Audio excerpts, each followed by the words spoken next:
when we step into what God has for us, this is the beautiful part. It doesn't just affect us, but it affects everyone around us. And the even better part is it affects generations after.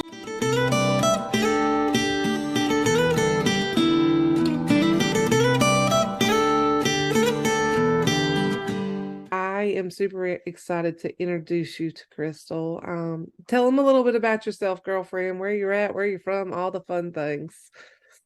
I'm Cristal Marriner and I live in Beaufort, North Carolina. I've started in filtering us and have facilitated my first women's retreat, which went over really well, and have have just started my coaching here in 2024. It is so beautiful to see somebody because I understand the fear. I understand the fear of stepping out and stepping in. And one of the biggest things for me that I have learned is outside of the comfort zone is the comforter, because Yeah. I depend on myself in my comfort zone. But when I step outside of me, outside of Ashley, and step into the unknown, then I'm met by the comforter. With the concept of this series, it's from pieces to peace. And when I thought about that, God laid you on my heart. I don't know what that is. We don't have any scripts. I haven't said, talk about this. And it was just my instruction, if there was any, or guideline was, hey, can we talk about something vulnerable where God took you or is taking you from pieces to peace? So when I say that, what you got for me, girlfriend? Well, I am 54 years old, and I feel like part of my mission is not to let women get that old before they start getting to the root of why maybe they've made bad choices along the way or reacted the way they have, or if they've ever questioned, why do I run? Girl, I'm a professional runner, by the way. Okay. And I don't mean the running like run track, but I am a professional runner from dealing Hmm. from the uncomfortableness. When you said getting uncomfortable, that is the thing, is learning to walk straight head on into it, because if you do, you're going to come out better on the other side. The healing is on the other side. Right. And I know for years, my big thing was needing validation Mm. from other people, from things, because when I grew up, just like every parent, you want your child to grow up and to be successful, whatever that is for that person, to be a good adult, because you feel like that has a reflection on how you parented. And, you know, our value, we think, comes from that, like how we parent and how our children turn out, when sometimes that has nothing, sometimes has nothing to do with how our children turn out. Yeah. Where my parents had this template for me, Mm. and I always felt like unless I followed that template word for word, no curiosities of my own, or can we talk about this, then I wasn't loved Mm. unless I followed this template. Yeah. And that's when my parents were happy.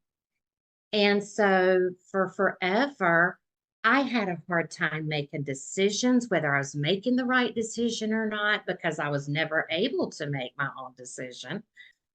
I was always trying to please my family, my parents, and fit in and all those things. So, girl, just when I graduated from school, I was out of there. Yeah. And I was looking for the first person that would validate me. Mm. But I never, ever really got to the root of the problem until about 4 years ago. I went through a diagnosis of, being having severe anxiety, panic disorder, depression, thinking, that's not me. I'm not an anxious person, but I was. I didn't realize it. Um, and through, many trauma incidences before, I realized that all these things were happening because I had never dealt with the root of the problem. Once I traced that back, I learned that I never truly loved myself or found happiness within myself. I always looked for someone else to be responsible for that. I think that's where we probably connect big time. Um, Validation was a big one for me too. So Yeah, I can understand that and I can relate with that for sure. yeah, Yeah. yeah. And anything hard I ran, just like vulnerability, I teach how vulnerability can be a superpower. Hmm. Because when you let people in and you let them see the real you, they connect with you because they realize they're not alone, that they're human. Just in the past 3 or 4 years, have I allowed myself to go makeup free?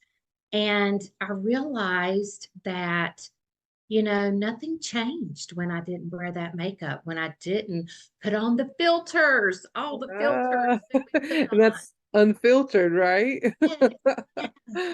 Past, I would say probably year and a half, I have really intentionally worked on my relationship spiritually with God Mhm. and giving Him my all, not just pieces, Yeah. but allowing Him to come inside of me and dwell and asking for direction and wanting to see clearly. I always tell him, Lord, you know how I am. I'm a squirrel. Some things I'm blind to, I do not see.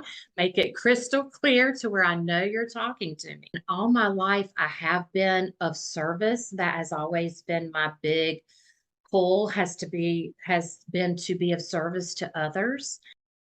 Right. But not until now, in the past, like I said, 3 years, has it come to mind that the true meaning of what that is. It almost sounds like there was a transition period for you Yeah, where you were like, hold on, this is who I've been, but I'm not quite sure that's who I am. It's almost like the closer you started going to God, you see yes, something different. Tell me yeah, about the difference yeah. in those two. So, fear. Oh my gosh, the fear. Fear plagued me. What are people going to think? Can I do this? I don't have a degree in this. I don't know everything. How can I just step out and be this person I know God wants me to be when, I don't know all the things, instead of trusting in Him and saying, show me. So I think once I turned from people and what they thought and the validation and all that, and I turned to God Mm, and His validation and all of that, hmm. that opportunities started opening up. Yeah. And when you talk about, the pieces, and I'm sure you do this sometimes, and you think back to all the pieces that have built you in this journey. It's incredible when I look back, I think, how did I make it through? I think that what I need to get ready for is praying for those babies because I know you said how did you make it through? And the first thing that came to my mind is I know I had people praying for me when I was not praying for myself, when I was not living that life for myself. I know there was people, whether they were yelling at God for me or they were praying to God for me. I I know that there were people standing in the gap. It's when we think about pieces to peace, it's that peace beyond understanding. There's a Yes. there's a verse, and it's actually a verse that I picked out for the business, and it's Philippians, but um it talks about be anxious for nothing, taking all things to God in prayer and supplication and petitioning, and when we do what is honorable, what is noble, what is forthcoming, truth, and right, when we walk in the way that he walks, he gives us that peace like nobody else. And Yes. that is my goal. You were talking earlier about aligning yourself with God the last year and a half, and it being God, like this, let's do it.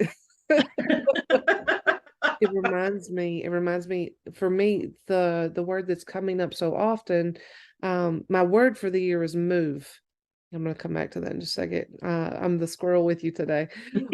But my word is move, but I've heard sacrifice so much. Sacrifice. And it's how close do you want to be to me, Ashley? You say, but are you willing? Yes. Right. Yeah. And so that sacrifice. And when it comes to that word move, you were talking about, acting in fear. I can think of so many people that I work with. I have people that are ready to jump, and they've been ready to jump for 2 years. We've been coaching them. I They would have jumped a long time ago if it wasn't for fear. But we can know God's will for our life. But knowing it, standing in it, and walking in it are three different things. Yes. And Yes. and it's the big thing of, okay, God, I'm gonna let you do it. I'm gonna let you Mhm. do it. Like, this isn't about me anymore. It's not about if I'm gonna fail. Yeah, release. Man, in church the other day, my daddy was preaching, and I wanted to. He was talking about receiving, and I wanted so bad to just be like, you gotta release to receive. I wanted to yell that like in church, like because I felt like somebody needed to hear it, right? Yes. You gotta Yes. release to receive. And Right. and maybe that was meant for just right now and whoever's listening to this, but it's Yeah. true. And when we and it's so heartwarming to see somebody else standing in the hard, and standing in the unknown, and Hmm. trusting in something bigger than us. Yes. And when we step into what God has for us, this is the beautiful part. It doesn't just affect us, but it affects everyone around us. And the even better part is it affects generations after. Yeah. And I think when you say you've got to release to receive, I truly believe that because I had to release a lot of shame of Mhm. things that I did in the past when I was making not healthy decisions and I was acting out of wanting validation so bad from other people and things I look back now on that I did. And I'm like, who was that person? Like, who was that person Right. back then? And you talk about taking pieces and, making peace. I feel like I have truly, to the point, got to where I have taken those pieces and made peace with it and truly know that because I have asked for forgiveness, I am truly forgiven and I don't have to think about that stuff anymore. Yeah. I Man, it's cannot do this beautiful. alone. It's beautiful and it's true. It's more than beautiful. It's true and it's real. Yeah. So if there was anything else you were to leave people with, what would it be? Keep going. Mm, There's been times where I thought about not keeping going in those deep, dark holes. There were times where I second guessed whether, you know, my existence was worthy, and things like that. And I have to say, surround yourself with other people that energy flows mhm, and be vulnerable, talk about it, get it out. mhm. And Works in the dark. yes, yes, keep going, keep going. You will come out on the other side. Keep going. Get to the root Mhm, of the problem mhm. and then keep going. Yes. Well, Yes. I'm excited to high five you on this journey, girlfriend, of helping people and helping them through in a way that is God honoring. Thank you, friend. Thank you for Yes. sharing. Thank you for doing what you do. Thank you for Thank being you for brave. inviting me. My honor. Yes. Yeah. I know that there's some people that are gonna watch this and they're gonna say, man, I I hear God.